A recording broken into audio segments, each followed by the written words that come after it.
about. So what I want to talk about is faith in the process that yields a reward. Now, I'm going to break this thing down from a different standpoint, right? Because when you talk about reward, I want to identify what the definition of reward is. Reward is defined as fruit, the product, your earnings, or your results. Fruit, product, your earnings, or your results. In Proverbs 31, it says, give her the product of her hands and let her own work praise her in the gates of the city, which means you're going to see the fruits of the labor from your hands. Now, I'm going to identify the soul, because everybody heard of the word your mind. When people think of their mind, they think about their brain. And I'm not talking about your brain. I'm talking about your thought process, your will, your emotions, and the feeling realm. So mind is defined as the thought and the reasoning part. We're talking about your soul. You probably heard somebody say, you know what, I just feel something in my soul, or this is my soulmate, or I heard that they sold their soul, right? You've heard those phrases used before, but when people hear that phrase, they don't really understand what it means, right? Or my spirit is saved, but I need my soul saved. Like, what does that mean, right? So that means I need my mind, the thought process, my reasoning part transformed. My will is the choice-driven area, the place where you make decisions. So recognize that human beings, right, us as people, we're the only being created with free will, which means the right to choose. Nothing else created in the world has free will. We're the only being created with the right to choose. Now, emotions are the place where passion is, right? That's love, that's joy, that's hate, that's things that you feel. You know, our emotions actually drive our attitudes. Our emotions drive our decisions most of the time. So a lot of people make emotional decisions instead of rational decisions. It's called the feeling realm or the soul. How many times you say, man, I just feel like this is a good fit. And then other times you feel like, man, I don't feel like this is right for me. Man, I don't feel like working today. Or, man, you know what? I feel like I did this because of this, right? Or you allow people to move your feelings that changes your emotions. It changes your decisions. So the realm that deceives us the most is the feeling realm. Because to change your feelings, you must change your focus. To change your feelings, you must change your focus. Now, I'm talking about the soul and yielding the results, but I have to give you guys a previous understanding of things that can deceive you to manipulate your soul. Now, when it comes to career decisions, when it comes to spouse decisions, when it comes to children decisions, a lot of these decisions are made from the emotional place. And when you make decisions based on emotions, then it can be a bad decision. Now, here's the crazy part about this, right? In the psychology of sales, we teach you to sell people based on emotions, not on logic. Why do you think that? Because people make decisions with their hearts, right? And not their heads. People make decisions with their hearts and not their heads. You got to touch somebody's heart, their emotions. You have to make them love you. You have to make them like. You have to make them feel that it's good for them. Because if they don't like, love, or feel that it's good, then they keep what they have. But we got to recognize that enemy that's inside of us. It's always going to tell us that the grass is greener on the other side. It's always going to be telling us there's another opportunity better than the one that you have. There's another spouse better than what you have. There's another job better than what you have. There's another body better than what you have. There's another something better than what you have. But you know what? In the words of J. Cole, he said, love yours. I had to quote a little bit of Cole right there. Love yours. What you know about that? You know, When Cole said, love yours, I said, he gets it. He said, there's always going to be something better. Now, am I saying that the opportunity with Trinity Management Group is the best opportunity in the world? No. I'm saying there could be other things that's better, but I don't know any other thing that's going to give you the balance of time, the balance of money, maturity, spiritual development, personal development, freedom, fun, and all of that all wrapped in one. I haven't found it. Because when I was looking, there was nothing out there. So I say, look, how can I create the perfect culture? How can I create the perfect company that takes individuals that want growth, that want development, that want increase, that want wealth, and put them in an atmosphere that they can grow in all areas in life, not just one. Not just have money, but don't have freedom. Not just have freedom, but don't have money. Not just have professional growth, but no spiritual growth. Not just have spiritual growth, but no professional growth. Why can't we have it all? Because the world has taught you that you should compromise. Just choose one out of the three. But nah, that's not the mindset that I'm going to settle for. So I got to recognize that things are coming to attack my thought process and my reasoning. Things are, I have a choice every day, right? To choose to be successful or to choose not to be. But I can't allow things to interfere with my emotions to deceive me. We have a system, right? We live in a world system, right? There's a world system, there's a kingdom system, and then there's a system that we learn and work. So there's different systems that we all operate in life. But I want to tell you the system that we teach here at Trinity, our system has a reason. And you must have faith in the process, even if you don't understand the why behind everything immediately. It will always come full circle for you. Trust the process, even if you don't understand everything immediately. We're in the microwave generation right now, where we want instantaneous results. You know what tricked us? Amazon Prime. We used to have to wait on things. Now Amazon gives you everything that you want the next day. So we don't know how to wait on stuff anymore. We don't want to go to restaurants and wait. It's like, look, if you ain't delivering it, I'll just, DoorDash it. Great. So we're living in a society now where people think success comes immediately, but it doesn't. There's a process. You don't see the work that comes before, but you got to be able to trust the process and don't rush the process, because you look at other people on the other side and you see their success, but you don't know what it took to get them there. Now, you got to recognize this. You have to train this. I look at this, right? There's two ways to expand or grow a company. I can hire people from the outside, right, that already have experience, and put them in manager positions where we can grow fast. But that'll be what I call short-term solution, long-term failure. Why? Because they have no skin in the game. If anybody ever seen the movie The Ray Kroc Story, this is the guy who created McDonald's. When he was creating the franchise McDonald's, he went to wealthy people and said, hey, I got this franchise called McDonald's. You can buy into it for this amount of money and you can run and make millions of dollars, right? The people that he went to, they were already business owners. They already had money. They were already rich or wealthy. So they weren't willing to put in the work and learn the system in order for them to duplicate it. They just wanted to hire somebody else to do it, which means there was no system that was duplicatable because they weren't willing to put in the work.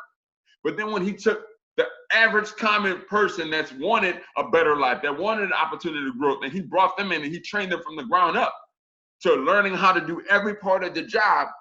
Well, when they got their store, when they got to ownership, they built that store on their blood, sweat, and tears and a system, so they were able to follow it and duplicate it. And he built the biggest franchise in the world. There's no other franchise that's bigger than McDonald's. And he follows the same process. I follow the same process that Ray Kroc did to build McDonald's. So I look at it as this is a copycat business. It's copy and paste. But Proverbs says something very profound. It says, train up a child in the way that they should go. Or let's intersect child. Train up a person in the way they should go. Train up an entrepreneur in the way that they should go, teaching him to seek God's wisdom and will for their abilities and their talents, even when they are old, they will not depart from it. Which means the foundational teaching of what you learn in the process in initiating your training is what you'll follow. Because even if you deviate from the system, like we all deviate from something in life that our parents taught us, what our leaders have taught us, but when it's not working, what we're doing anymore, we go back to what we were taught. Training means to initiate discipline in someone's life. That's the definition of training. To initiate discipline in someone's life. The reality is, to be honest with yourself, if you're not where you are right now, where you want to be, it's not because you have all the disciplines in life. The reason is because we don't have all the disciplines in life. I should be, me personally, I should be way further along than I am in life. I should have been a billionaire a couple years ago, but I didn't have certain disciplines that didn't follow through, and that's why I'm still a thousandaire. But I want to be a billionaire, right? Because that's where my destiny says. But what stopped me from getting there? Me. Procrastination is assassination to your destination. And when I recognized I was holding me back, not applying the things that my coaches and my mentors taught me, then I had to get out of my own way, right? And apply that system, and then it starts to work for me. So to train up means you can train somebody in the way that they should go, but it doesn't mean that they will go, right? To train up means you should show them the way, but you got to show them the complete way, instruction step by step, drill through thoroughly on how to do something, how to be compliant, how to protect their attitude, how to respond to negatives, how to engage with customers, how to build relationships, how to wrap up. You have to show them.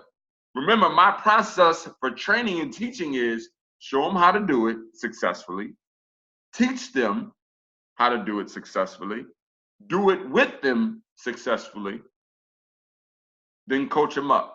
Show them how to do it with them, let them do it, and then coach them up. In every process of training and developing, whether it's your children, whether it's a new person, whether it's anybody in life, if you follow this principle, then you're setting that person up for success.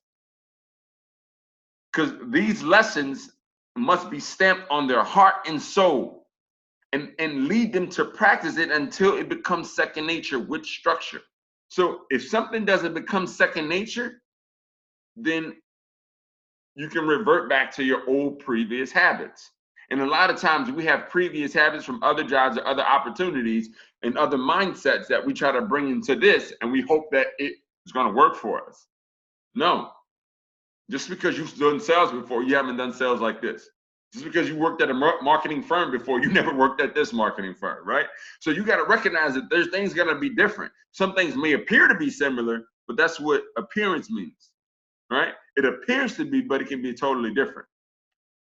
So you have to recognize and understand that if you want to learn something the right way, you have to embrace it and understand that you have to embrace the process, and not, you may not know the why, but that don't mean you shouldn't trust the process. Don't trust the process. I mean, don't rush the process. Trust the process. Now, you can recognize this for yourself, recognize this for when you're training, recognize this for your children. Just recognize this principle because it's a true statement. Remember, it says train up a child in the way that they should go. Train up an employee, a team member, a brand ambassador, a child, train in the way that they should go. It doesn't mean that they will do it, even if you train them to do what's right. So as a leader, you have to look at yourself and like, man, why is my guy not getting it? I taught him everything. Why is he not doing it? Because he still has the will to choose. Because just because you train somebody to do something doesn't mean that they will. They still have the right to choose to do what's right. You still have the right to choose whether you're going to follow the system. So your own plan makes you deviate from the plan that's given. That's called a lack of student mentality or a lack of faith in the process. I say, hey, do it this way. You say, but Ryan, if I do it this way, I think I can get there faster. I say, okay, do it your way. And then you do it your way, and then it doesn't work. then you fall on your face, and then you waste time, and then you do it for 2 weeks, and then you're like, man, if I would have just listened to you 2 weeks ago, I wouldn't be in this financial bind. I know that, but you had to learn the hard way. And sometimes, instead of us sticking to the process, a lot of times we want to dabble in other things, right? And my coach always told me this. He said, if you're a jack of all trades, then you're a master of none. I said, dang. He said, anybody that does everything does nothing well. I said, dang, this is that's I guess that's the reason why Chick-fil-A only sells chicken. Like, that makes sense. The reason why Moolah only sells burgers, because they do that really well. Raising Cane's only sells chicken. They don't try to have this huge menu to sell everything. Why? Because they're tailoring to their specific client, and they mastered where they are. You have to master where you are before you add in something else, because if you're trying to add in other things before you master where you are, you just be okay with things. You just finesse it, but you won't get better. And that's a part of the training process. It will develop you. You have to master the sales before you get into the training, because if you don't master the sales, the field is always going to bring you back. But I guarantee you this, once you master the sales, everything else will become easy. The recruiting becomes easier, the training becomes easier, because the field, it prepares you for every phase of the program. But if you don't master it, if you finesse it, if you just kind of get through it, if you barely scrape by, then you'll barely scrape by in recruiting, you'll barely scrape by in training, you won't have a solid foundational team.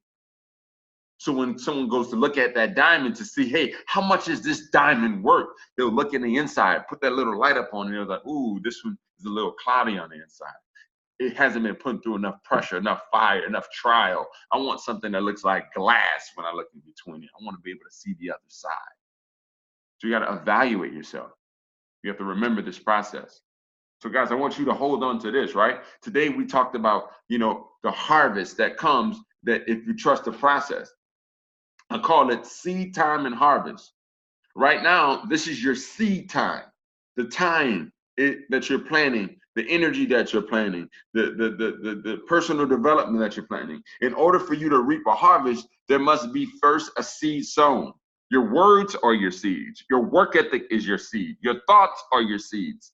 The law of seed time and harvest, the Bible says that it will continue to operate as long as the earth remaineth. We see it every day. That's how we eat fruit. That's how we see things grow. Somebody planted a seed and a harvest comes. Understand that a seed produces fruit after its own kind. If you have children, you can see that. That your child resembles or acts like you in some type of way. Even if you grew up without a father inside of the household, right? Even if your father was never physically present, or your mother wasn't ever physically present, and you didn't even grow up in the same household, I can guarantee that you have the characteristics and behaviors of your parent. Because the seed of their personality and their characteristics is in you. So even if you're not around them, you still produce it. That's clever. And because that principle is a true principle, that's a law. So think about that for your work ethic. Think about that for your attitude. Think about the seeds that you have. And if you have some bad seeds, then you need to uproot those seeds and plant in the right ones. Because the seed of confidence is in confidence itself. See, if you're with someone with confidence, then your confidence will increase. But if you're with someone that's negative, someone that's undecisive, someone that doesn't have, discipline, then you will get the opposite. If you get with someone that has fear, negativity, and anxiety, you'll get that. So you got to recognize who you're listening to, recognize who you're hanging with, recognize who you're surrounding yourself with. Because if you're surrounding yourselves with people that have bad seeds and bad fruit, then it'll eventually affect your fruit. Because seeds produce after its own kind. So I'm sure you have heard the saying before, you reap what you sow. Now, there's two parts of that, to that equation. There's the sowing part, the seeds, and then there's the reaping. Yesterday, I talked to Brendan yesterday about the seeds of his words. Remember, you've heard this before. If you haven't, confession brings possession, right? Deuteronomy chapter, I think it was chapter 30, verse 15 says, every day God puts before us life and he puts before us death. He puts before us blessing and he puts before us curses. He said, but in the next sentence, he says, choose life. And then in Proverbs 18 and 21, it says, life and death are in the power of the tongue, for you reap the consequences of your words, or you reap the rewards of your words. I said, that's crazy. So if you're looking at your life and you don't like where it is right now, you're looking at your money, you don't like where it is right now, you're looking at your relationships and you don't like where it is right now, it's because of what you've been speaking over yourself, or your business, or your children, or your marriage. See, you got to recognize this. If I change my words and I change my mindset and I change the seeds that I plant, then eventually I'll change the harvest. But right now, when you start changing your words, you still got to recognize there were all the other seeds that you planted before you start saying the right thing. So you're going to still see some of that harvest, but continue planting the right seeds so you can get the right harvest. See, some people give up before the harvest. You say, man, I've been planting these right seeds around, but I haven't seen the harvest yet. I mean, I stopped talking bad about my children. I stopped talking bad about my money. I stopped talking bad about my health. I stopped talking bad about myself and my confidence. I'm starting to talk good, but I'm still seeing the fruit from them old words. Well, that's why it's called seed time in harvest. You have to give time for that thing to bubble out, to be uprooted, and for that new seed, those new roots to be planted so they can grow up. But don't give up during the growth process. When you don't see production right off the bat, don't give up during the growth process. Understand this, guys, that if you throw in the towel during the growth process, you don't yield the reward. That's Mark 11 and 23. The principle of faith, of the law of faith, is much like the law of gravity. Just because you don't believe that it doesn't exist doesn't mean it doesn't work. But believe what you say and you will have everything you say if you don't doubt. Galatians 6:9 says, don't be weary in your well-doing and doing what's right. For if you don't quit, if you don't faint, you will reap a harvest. So there's a guarantee, there's a promise there that tells you that you will reap a harvest if you don't quit. If you don't quit. So I want you guys to be encouraged today, right? Encouraged in the process that you're going through. Encouraged knowing that if you follow the process and trust the process, that you will reap a reward, but that's only a reward if you don't quit.